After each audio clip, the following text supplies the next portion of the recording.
पंजाब पंचायत में आपका एक बार फिर से स्वागत है। इस वक्त सीधे पटियाला में अपने राजमहल से हमारे साथ जुड़ चुके हैं पंजाब के पूर्व मुख्यमंत्री रहे, राज्य के कद्दावर नेता और पंजाब लोक कांग्रेस के अध्यक्ष कैप्टन अमरिंदर सिंह। 20 तारीख का चुनाव एक तरीके से कैप्टन अमरिंदर सिंह की प्रतिष्ठा का भी सवाल है, क्योंकि उन्होंने कसम खाई है कि पंजाब में कांग्रेस को इस दफा हराएंगे। कैप्टन साहब, स्वागत है आपका पंजाब पंचायत में। वेलकम, सत श्री अकाल।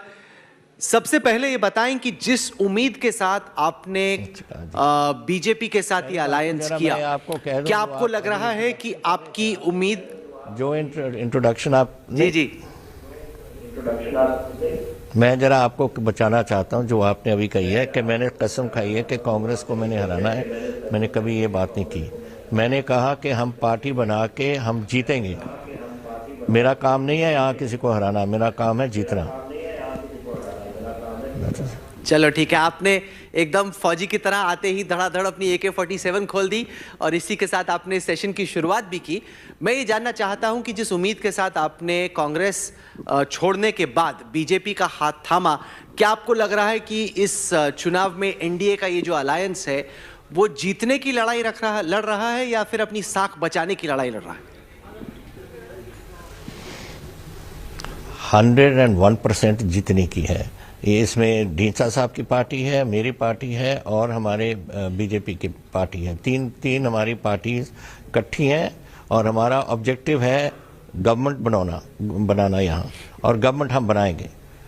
कोई और हारता है, जिसने हारना है वो हरे, हम तो जीतेंगे। दिस जो ये अलायंस है ये जीतेगा। कैप्टन साहब, पिछले कई दिनों से हम पंजाब में सफ़र कर रहे हैं और यहाँ पे लोगों से बातचीत हुई तो जो एहसास हुआ, जो महसूस हुआ वो ये कि लोगों को लगता है कि कैप्टन साहब बहुत ही कद्दावर नेता हैं, बहुत ही एक स्टॉलवर्ट नेता हैं, बहुत इज्जत थी आपकी राज्य में। लेकिन कई लोगों को इस बात का मलाल है कि आपने अपने राजनीतिक करियर के एक तरीके से आखिरी चरण में आपने कांग्रेस पार्टी छोड़ दी, उस पार्टी जहाँ पे आप 2 दफा चीफ मिनिस्टर बने, आप लंबे समय से रहे हैं और सब ये सोच रहे हैं कि क्या कैप्टन साहब ने एकदम आखिर में आके कांग्रेस छोड़कर गलती की। पता नहीं लोग क्या समझते हैं जो ऐसी बातें करते हैं। I have my own system of looking at things, I have my own pride. आप बात ये समझो कि मुझे 52 ईयर्स पॉलिटिक्स में हो गए, 40 साल मैं कांग्रेस में रहा हूँ, और फिर इस तरीके से मुझे जो निकाला गया कि सबको MLA को इकट्ठा किया गया कांग्रेस भवन में मेरे खिलाफ वोट डालने के लिए, और उससे पहले मैंने कहा अगर यही बात है तो मुझे बता दो, मैं इस्तीफा दे दूंगा, और मैंने जाके गवर्नर को दे दिया। Is that way your old colleague should be treated? ये आप कहें मुझे, ये तरीका है कि अपने कॉलीग्स को, जैसे आज भी ये जो G23 के बैठे हैं, ऑल सीनियर पीपल एक कमरे में आपने कर दे, किसी को बुला के उनकी सलाह भी लेते हो किसी बात पे। Whole concept of Congress is changed. जो कांग्रेस मैं देखी थी आज से 50 साल पहले वो नहीं रही। ये तो एक पता नहीं क्या क्या इन्होंने बना दिया कांग्रेस का। प्रियंका गांधी वाड्रा पंजाब में थी, उन्होंने आप पे अटैक किया। उन्होंने कहा कि हमने इस वजह से कैप्टन साहब को हटाया क्योंकि वो पंजाब में रह के सेंट्रल गवर्नमेंट की जगह पे सरकार चलाते थे और हमें ये मंजूर नहीं चाहता। हम चाहते थे कि पंजाब की सरकार पंजाब के लोगों के लिए चले। उन्होंने आरोप लगाया कि जब आप कांग्रेस में थे, आप CM थे, चाहे वो देखिए, पहली बात तो ये है कि as far as the children are concern, Rajiv और प्रियंका, मैं उनके बारे में कुछ नहीं बोलूँगा। उनके फादर मेरे दोस्त थे, हम एक साथ पढ़ते थे, तो मैं तो उनको 70 साल से जानता हूँ, उनके फादर को। And if you think I am going to attack the children, I am not going to attack the children. That is one. Second thing जो ये कह रहे हैं कि हमने कांग्रेस गवर्नमेंट चलाई यहाँ बीजेपी के डायरेक्शंस पे, ये टोटल झूठ है। This is got nothing to do with it. Duty बनती है चीफ मिनिस्टर की कि प्राइम मिनिस्टर के साथ कांटेक्ट रखें। मेरे पास होम डिपार्टमेंट था, देयरफॉर होम मिनिस्टर के साथ कांटेक्ट रखें। बताओ मुझे कोई भी है यहाँ मिनिस्टर जो अपने काउंटर पार्ट को नहीं मिलता था? पर ये मनप्रीत बादल फाइनेंस मिनिस्टर को एक बार 10 दिन में मिलते थे। ये जो फूड मिनिस्टर है आशु, फूड मिनिस्टर को मिलते थे। ये तो ड्यूटी बनती है हमारी।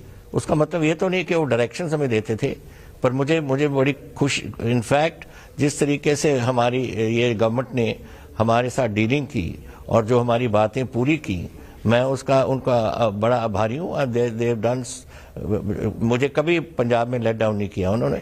दिस डज नॉट मीन कि मैंने अपनी पार्टी छोड़ के कहीं और ज्वाइन कर दिया। ये तो जब इन्होंने गलती कर दी, मुझे निकाल दिया, अब कोई बहाना मिल रहा है तो ये बहाना जी कांग्रेस को उधर ज्वाइन कर गया जी, फलाना कर दिया। तो ये बच्चे हैं और बच्चों की बातें कर रहे हैं। आप प्रियंका गांधी को बच्चा बोल रहे हैं, आप राहुल गांधी को बच्चा बोल रहे हैं। ये बताइए, आप लंबे वक्त तक कांग्रेस में थे, अब आपका बीजेपी के साथ गठजोड़ है। कांग्रेस में रहने में और बीजेपी के साथ अलायंस में दोनों पार्टियों की सोच में काम करने के तरीके। आप मेरी बात सुनो, आप अपनी बातें मुझे you listen to me first. मेरे तो अभी ग्रेट ग्रैंड चिल्ड्रन हैं, तो मेरे लिए तो बच्चे ही होंगे और क्या होंगे। इनके फादर तो मेरे दोस्त थे। What does that make him, what does it make them? So Rahul Gandhi just because उनकी उम्र कोई 50 पता नहीं कितनी हो गई है, 51, 52, और Priyanka ji, that doesn't make them Einsteins और कोई बड़े एजुकेट हाईली इवॉल्व्ड पीपल। वो लोग वो ऑर्डिनरी पॉलिटिशियन हैं जो सभी पॉलिटिशियन होते हैं। They have to grow with time, they have to get experience with time. यही मैं पहले कहता था राहुल गांधी के बारे में, इसको टाइम चाहिए टू इवॉल्व। अभी इवॉल्व नहीं हुआ। तो आपको लगा है कि वो पक्के अमरूद बन रहे हैं या अभी भी कच्चा ही अमरूद है राहुल गांधी? नहीं, चलते हैं। अब देख लो, अब आप ही देख लो भाई, कांग्रेस में क्या हो रहा है। कांग्रेस तो टूट रही है। अब देखेंगे क्या होगा यूपी में, देखेंगे क्या होगा उत्तराखंड में, देखेंगे पंजाब में क्या होगा। अगर ये 20 सीट क्रॉस कर जाए पंजाब में, मैं उसको बड़ी बात समझूंगा। आज डॉक्टर अश्विनी कुमार, जो कि यूपीए में मनमोहन जी की सरकार में लॉ मिनिस्टर हुआ करते थे, कानून मंत्री थे, उन्होंने भी इस्तीफा दिया। उन्होंने भी कहा कि ये कांग्रेस पुरानी कांग्रेस नहीं रही और मुझे अब इसमें घुटन हो रही है, इस वजह से मैं छोड़ रहा हूं, मैं यहां नहीं रह सकता। यही तो मैं आपको बोल रहा हूं, यही तो मैं बोल रहा हूं। मैं बन गया, you know, I came to parliament in 1980। उस टाइम मेरे 38 साल की उम्र थी मेरी, और मैं कांग्रेस का एमपी था, और अब मैं 80 का होने वाला हूँ। एक्सपीरियंस हुई या नहीं हुई, कुछ मुझे मालूम हो रहा है कि क्या हो रहा है देश में और अपने स्टेट में। You should listen to people जो अब ये बैठे हैं। Shashi Tharoor ji, G28, you got Kapil Sibbal ji, you got Manish Tewari ji, all senior people.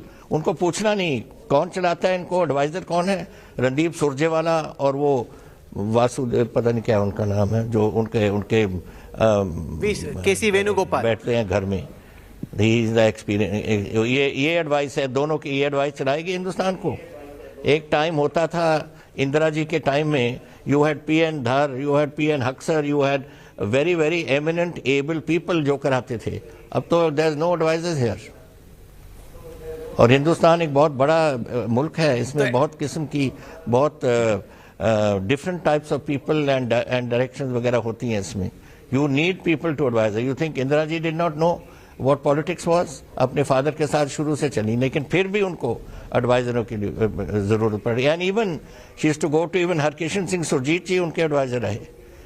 So the point is that it was not a question, it was running a country, a large country with diverse opinions, and you had to take everyone's views. And she used to take his views, and she used to go by Mr. Surjit's views. She used to go by Mr. PN Haksar's views. She used to go by all able people who were there. Congress को ये लग रहा है कि आपको हटा के उन्होंने मास्टर स्ट्रोक किया कि जो कैप्टन अमरिंदर सिंह की 4.5 साल की इनकम्बेंसी थी, उसको हमने हटा के एक नया चेहरा दे दिया, एक दलित चेहरा दे दिया।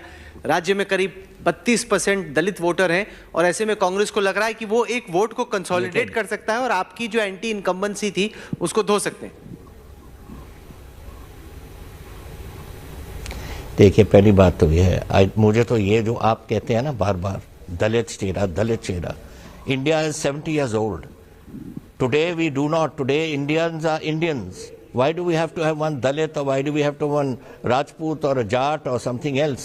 We are all Indians. You pick able people. You don't pick people just because they belong to some community.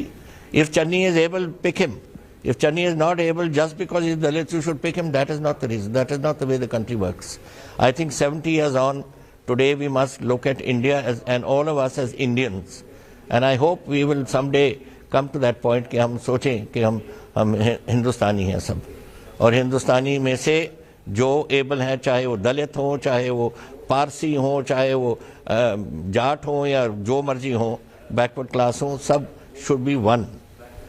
ये होना चाहिए. ये बात है कि ये मास्टर स्ट्रोक, क्या मास्टर स्ट्रोक है इसमें? बताओ मुझे मास्टर स्ट्रोक क्या है? To make Channi. Is Channi capable of becoming a chief minister? मैं बताता, 4 साल मेरा मिनिस्टर रहा. His level is only of a minister, not of chief minister. I know who has the level of it. और उसको एक दूसरा एक अनस्टेबल सा आदमी लेके आप बैठा देते हो, जिसको ऐसे रोज पता नहीं कैसे बोलता है. He is to mister Sidhu was, I mean, मुझे तो हैरानी होती है जब मैं देखता हूँ कि कांग्रेस पार्टी किसको ले रही है. मैं तो शुक्र करता हूँ कि मैं उधर नहीं हूँ. नहीं तो पहले हम लोग चरणजीत चन्नी की बात करते हैं. आपने एक इंटरव्यू दिया जिसमें आपने कहा कि वो तो करप्ट थे, मुझे मालूम था, जानकारी थी. फिर लोगों ने कहा कि अगर आपके कैबिनेट में एक ऐसा मंत्री है जो आपको मालूम है कि भ्रष्ट है, तो आपने चीफ मिनिस्टर रहते उनके खिलाफ कार्रवाई क्यों नहीं की?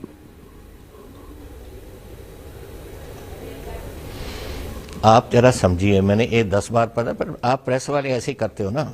मैंने आपको बोला है, I had got this information. मैं एक दिन कांग्रेस प्रेसिडेंट को मिलने गया, उन्होंने मुझे पूछा कि मैंने सुना है ये रेते का बहुत गड़बड़ चल रही है. पर मैंने कहा हाँ जी चल रही है. कहते कौन कौन करते हैं इसमें? मैंने कहा ऊपर से नीचे किसको लिस्ट, ये लिस्ट है, बताओ किस पे एक्शन लूँ, किसको निकालूँ बाहर. और मैंने उनको लिस्ट दिखाई, 40 से ऊपर उसमें थे, कि बताओ किसको मैं अरेस्ट करूं, सबको कर दूं, फिर तो पार्टी नहीं रहेगी हमारे पंजाब में.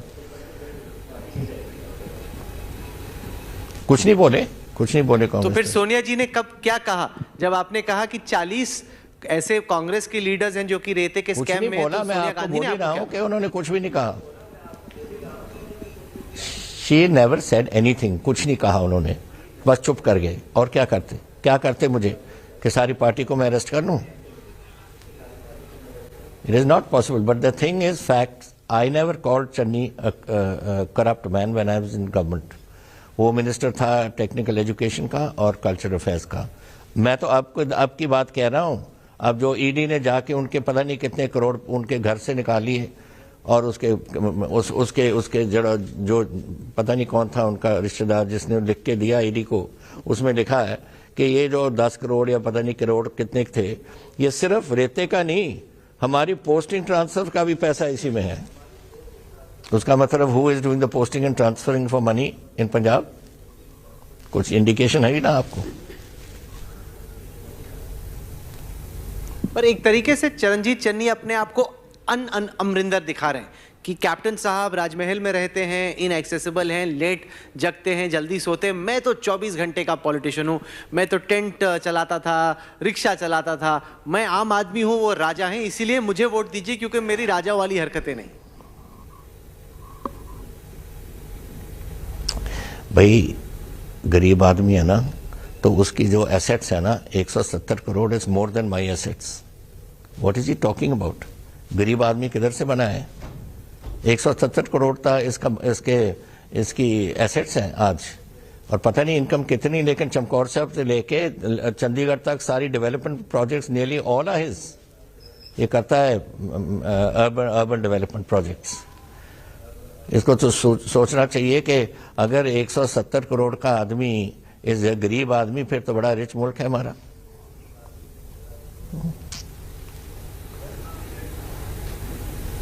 नहीं, पर ये जो आपने बात बोली ना कि 40 कांग्रेस के एमएलए भ्रष्ट में किसको हटाता पूरी पार्टी खत्म हो जाती, ये तो अब आप बोल रहे हैं ना जब कांग्रेस ने आपको चेंज कर दिया चीफ मिनिस्टर के तौर पे. जब आप कांग्रेस में थे तब अगर आप लड़ते या इस पे कोई बात रखते तब आपका कद बढ़ता. जब करप्शन आपको दिख रही थी तब आपने कहा मैंने सोनिया जी को बोला, लेकिन कुछ किया नहीं क्योंकि उन्होंने कुछ कहा नहीं.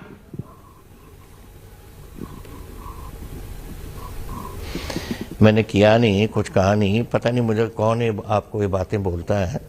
आप अगर मेरी मैनिफेस्टो कांग्रेस पार्टी की निकालो और उसमें देखो कि एंड हिस्ट्री देखो पूरे मैनिफेस्टोज की सब मुल्क की, आप देखोगे कि the man who was the highest was Chandrababu Naidu, जिन्होंने 83% अपनी मैनिफेस्टो कंप्लीट की थी. उसके बाद अब हम हैं मेरी गवर्नमेंट ऑफ 4 years जिसने 92% कर दी है। We have beaten all the national records on completion of manifesto. अब कहना कि कुछ भी नहीं किया, ये कोई तरीका है बात करने का? जब आपको कुछ जेन्युइन कोई बात करने की कोई मिलती नहीं, तब ऐसे ऊट पटांग बातें आप करते रहते हो। अब हम आते हैं नवजोत सिंह सिद्धू पे। आपको लगता है उनका थोड़ा एंटी क्लाइमैक्स हो गया? जिस तरीके से उन्होंने पूरी मुहिम लड़ी आपको चेंज करने की, उन्होंने सारे एमएलएस को लामबंद किया, अब तो पार्टी ने चरणजीत सिंह चन्नी को चुन के अब वो अपनी ही अमृतसर ईस्ट की सीट बचाने में लग गए, तो उनका जो पूरा एफर्ट था वो तो व्यर्थ गया।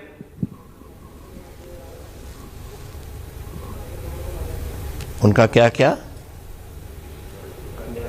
उनकी जो कोशिश थी, उन्होंने जो एफर्ट किया आपको चेंज। नहीं, मैं नवजोत सिंह, जहां तक नवजोत सिद्धू, नहीं, मैं नवजोत सिंह सिद्धू की बात कर रहा हूं। नवजोत सिंह सिद्धू, चरणजीत चन्नी, सुखजिंदर रंधावा, ये सब चीफ मिनिस्टर के ग्राहक थे। सब जाते थे दिल्ली ये ग्राउंड बनाने के लिए मेरी पीठ के पीछे से। तो करने दो, हमें क्या है। I have been 52 years in politics. I will live in politics with honor, with dignity. मैं ऐसे नहीं करूंगा कि चन्नी भाग रहा है या कोई और भाग रहा है मैं भी भागूंगा साथ। I don't do these things. जिस दिन मुझे कांग्रेस प्रेसिडेंट का टेलीफोन आया 10:15 बजे कि Amarinder I think you should resign, ऐसे जस्ट नाउ, मैंने उनको बोला नहीं कि क्यों या किस लिए। मैंने कहा अभी जाता हूं, मैं गवर्नर को और दे के आता हूं रेजिग्नेशन।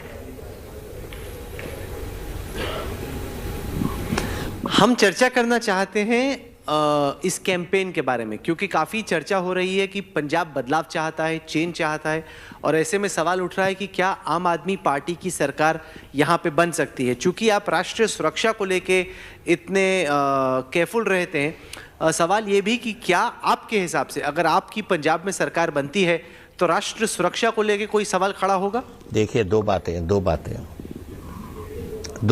हैं। फर्स्टली, आम आदमी पार्टी को आपको याद होगा पिछली गवर्नमेंट में भी आपने एक बोला था कि 105 सीटें आ रही हैं, ये पूरी प्रेस कह रही थी, और आई उनकी 20। लेकिन दूसरी बात आपको सोचना चाहिए और पंजाब को भी सोचना चाहिए कि हम बॉर्डर स्टेट हैं। फाजिलका से लेकर पठानकोट तक 600 किलोमीटर पाकिस्तान का बॉर्डर है, जो चाइना के साथ मिला हुआ है और अफगानिस्तान के साथ भी मिला हुआ है। हमें we need security. Can mister Mann और उसके साथ 17 और आम आदमी पार्टी के जो लोग हैं इंडिया को, पंजाब को एक सिक्योर गवर्नमेंट दे सकते हैं या नहीं? पाकिस्तान से उनको सामना करना पड़ेगा। There are so many things that has to be done, so we have to look at national security also.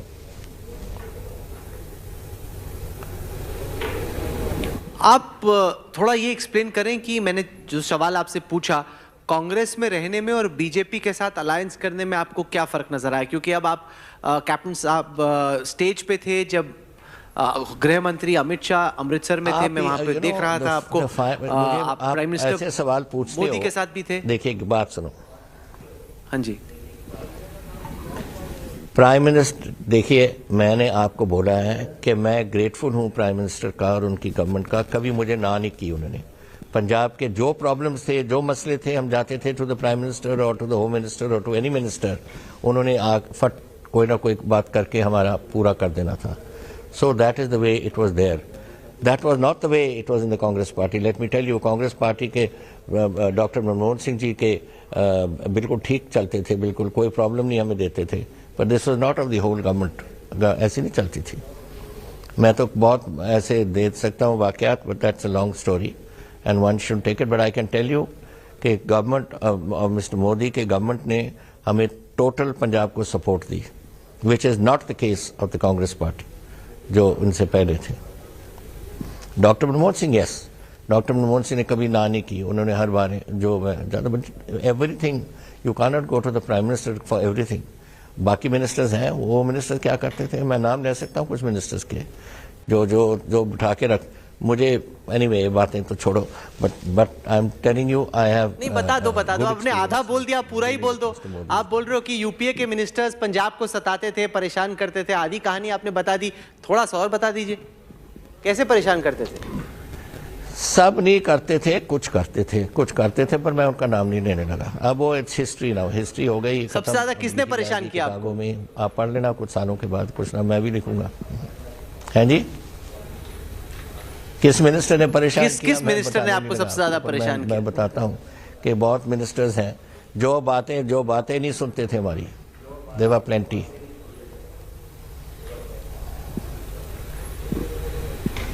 अच्छा, ये बताएं कि पंजाब में जिस तरीके से आपका बीजेपी के साथ अलायंस चल रहा है, what about the other people who have left? आधा तो कांग्रेस पंजाब की छोड़ गई है। उनको भी पूछो कि क्यों छोड़ के गए हैं। आज मिस्टर अश्विनी कुमार जी छोड़ गए और लोग इतने छोड़ गए, उनको पूछो क्या कारण है।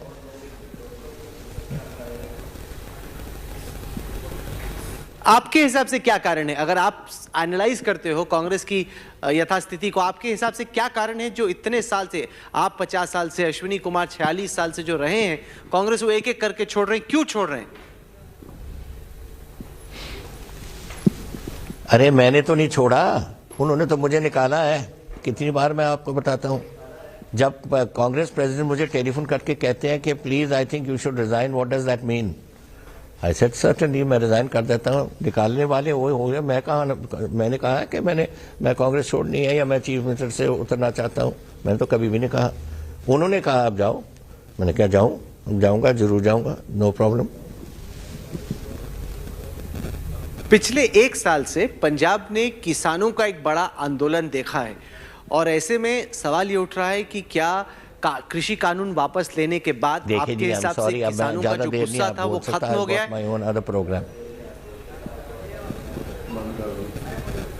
किसानों का गुस्सा खत्म हुआ या अभी भी बीजेपी के खिलाफ गुस्सा है किसानों का? मैं, आप जरा सुनिए पहले, मेरी बात सुने। पहले मुझे क्या कहा गया कि इनको रोको, मैं क्या, मैं नहीं रोक सकता। फिर मैंने उनको, जो भी किसान हमारा मरता था पंजाब के, मेरे टाइम में 407 थे, उनके परिवारों को 5 लाख रुपए और एक सरकारी नौकरी में देता था। एंड जो यहाँ सड़कें, इधर 132 के करीब यहाँ जो बड़े बड़े कंपनीज के आउटलेट थे, पेट्रोल पंप से और चीज़ें थी, उधर मोर्चे लगे हुए थे। मैंने तो नहीं किसी को कहा उठो। I didn't do any force, I don't believe in it, because मैं एग्री करता था किसानों के मसले पे, और मैंने अपने असेंबली में एक बिल पास किया सपोर्टिंग दैट, किसानों को सपोर्ट करने में।